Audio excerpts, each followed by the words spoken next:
back to the Knicks collapse. This is Kevin Harlan with the call with the Tyrese Haliburton shot that we thought was the game winner that just tied the game. Indiana with it. Haliburton. He'll take it. He'll backpedal a three for the win. And he got it! It was only a 2, and he did the choke sign. Reggie Miller's in the building.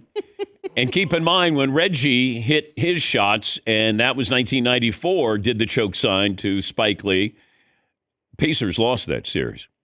It would have been really embarrassing if you do a choke sign and you tie the game, you go into overtime, and then you don't win. But it did feel like the momentum was there. It felt like the Pacers' depth had worn the Knicks down. You know, Brunson and Karl Anthony Towns were great. Brunson certainly with the scoring. But, you know, you're throwing 5 different defenders at Jalen Brunson. And it just felt like when you needed him, he couldn't come up big. Put you in that position to win the game, and Karl Anthony Towns.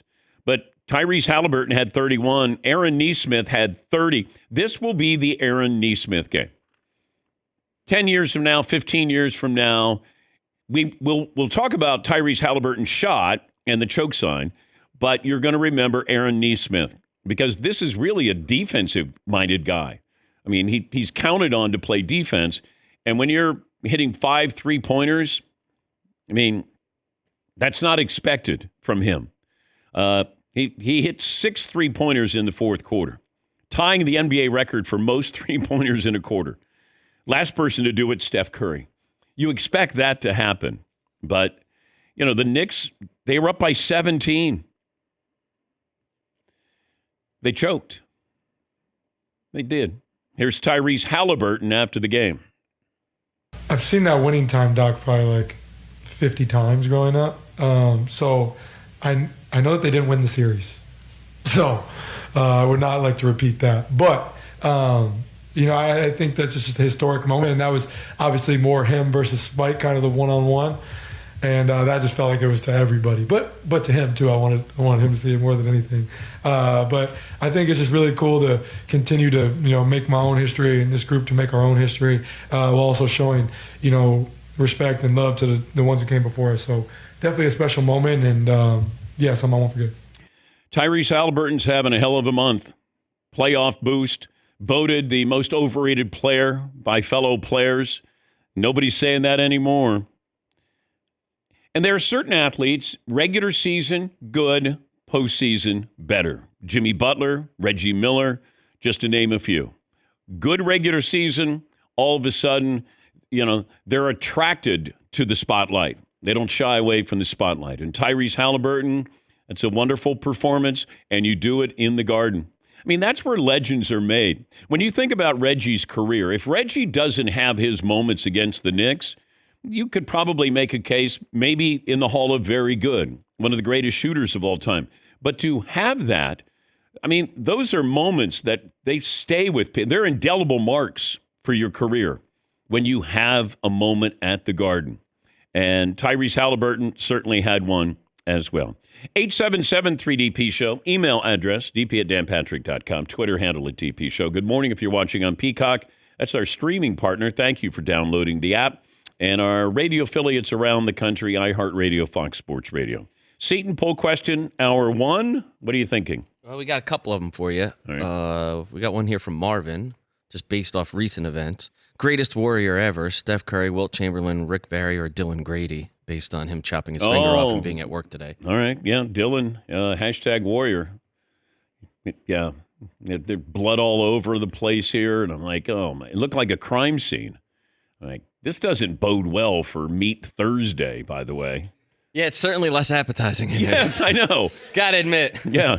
I'm going to be looking at my lobster roll a little closer. Yeah. What other... Anywho, the choke symbol last night was awesome or awesome but a mistake? I think if you ask him if he would like to have that back, he probably would say yes. You think so? Yeah, because it wasn't the game winner, and you don't want history repeating itself because the Pacers, when Reggie did it, didn't win that series. It's a great moment, and you're going to be on the cover of the newspapers in New York, front page, probably side by side with Reggie with the choke sign. But I don't know. Marvin, what do you think? Is that something that Tyrese Haliburton's going to go, you know what, on second thought? No, I loved it because you know what? The Knicks earned that choke sign. If there was any time to use it, it was right there because that's one of the biggest choke jobs I've ever seen. But if you don't win in overtime, then it looks silly. Because yes, it was a choke job, but then you don't want to choke after giving the choke sign, and then the Knicks come back and win it. Right, that video of him doing the choke sign could have easily paired with him walking into the tunnel with his head down after losing in overtime. Yes. Very easily Yes. that could have happened. Yes, Todd. You roll the dice and do the choke sign. Reggie's calling the game. It's at the Garden. Pacers. And in the moment, he thought he won the game until they checked it out and called it a 2 for overtime. He thought that was a game-winning shot. That was a winning 3. And it wasn't a good shot. Terrible. It was awful. Like you're going, what are you doing? What are you doing? And then all of a sudden, that's one of those, no, yes. That was crazy, dude. That was a crazy shot. Oh, my God. That was a crazy shot. Yes. I don't know if that was the design on the play. I don't know if Rick Carlisle said, hey, that's what we wanted, or it was, I don't know, just try to get a shot off here. And you needed a 2. That's the thing that I didn't understand. If you were going, you didn't need a 2. But, 2 sends you into overtime, a 3 wins it. But then get to the 3-point line. And he saw glory. He saw glory right there. He was like, glory is right behind that line right there. Let me try to get there. But I do love that because you're taught on the road, go for the win. You don't want to tie and go into overtime. But you also want to make sure you get a good shot to win it, as opposed to, I'm not going to take the 2, might be a better shot. I'm going to go for the jugular here, the throat, which is exactly what he was trying to do. Yes, Marvin. But that scenario just showed me that dude is a basketball killer. Like, no, I don't want to tie this game. Yeah. I want to do it in New York, shut the entire Garden up. The Garden was silent. Man, oh, you man. could hear a pin drop in there because they were, defense. Nope. And I'm going to back up on Mitchell Robinson, who's a 7-footer. I know. I'm going to back up on you. And Karl Anthony Towns played really well, but he plays well against the Pacers. And, Brunson, he's going to give you 43. But I just felt like he was tiring. And rightfully so, because of how he plays. But they kept sending different bodies at him. And that's what I said when this started. And we tend to overreact after game 1. We always do. Game 1, to me, is the less impactful or the most important outcome of all the games in a series. Because how many times do you have something happen in game 1 and you just forget about it? Because there'll be a bigger game in game 5 or 6 or 7. Now, this is one of those where, like Minnesota got blown out against OKC.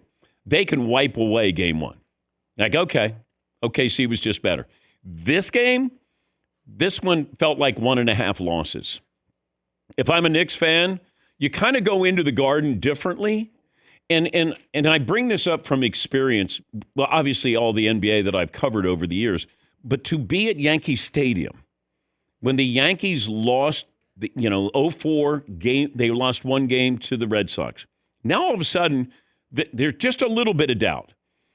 And then you could see this, like it's tangible, where you could feel like the Yankees were feeling like, oh, man, I don't know. And then all of a sudden you got to game 6, and then all of a sudden you go to game 7, and then you're almost resigned to the fact of, we're losing. We're going to lose this. Yeah, Seton. That Yankees Red Sox series, which I've mostly blacked out. I don't really have any memory of that time whatsoever. But it was like, as a Yankee fan, you started out being like, no, we're good. We got this series. We're going to roll right through. And then by the end of it, you were so unsure, similar to how the sports semis went 2 nights ago, where before I was like, hell yeah, dude, we're winning. And right before we got there, I was like, I don't think we're going to do it. That was basically you get to game 7 in that series, you're crying. We can't win now.